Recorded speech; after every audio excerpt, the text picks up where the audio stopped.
বা চৰকাৰী কৰ্মচাৰীয়ে কৰ্মৰত অৱস্থাত যদি মৃত্যুমুখত পৰে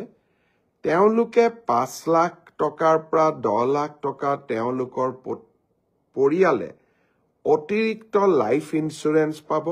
চৰকাৰৰ পৰা পোৱা সহায়ৰ উপৰিও দুৰ্ঘটনাজনিত কাৰণত মৃত্যু হলে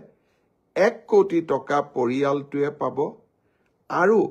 যদি দুৰ্ঘটনাত পাৰ্মানেন্ট ডিজেবল হয় তেতিয়াও তেওঁলোকে 70 লাখ টকা তেওঁলোকে পৰিয়ালটোৱে লাভ কৰিব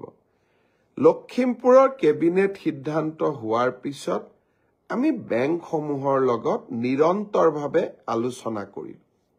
অহা 1 তাৰিখে 1 জানুৱাৰী তাৰিখে নতুন বছৰৰ আৰম্ভণিতে state bank of India union bank of India আৰু আন কেইবাটাও বেংক য'ত নেকি আমাৰ চৰকাৰী কৰ্মচাৰীসকলে দৰমহাৰ লেনদেন কৰে তেওঁলোকৰ লগত আমি বুজাবুজিৰ চুক্তি স্বাক্ষৰ কৰিম অৰ্থাৎ 1 তাৰিখৰ পৰাই এই কেবিনেট সিদ্ধান্ত কাৰ্যকৰী হ'ব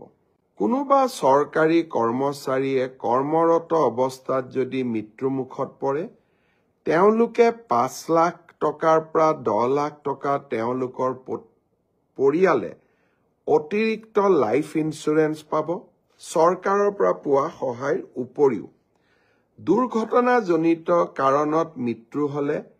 1 কোটি টকা পৰিয়ালটোৱে পাব আৰু যদি দুৰ্ঘটনাত পাৰ্মানেন্ট ডিজেবল হয় তেতিয়াও তেওঁলোকে 70 লাখ টকা তেওঁলোকে পৰিয়ালটোৱে লাভ কৰিব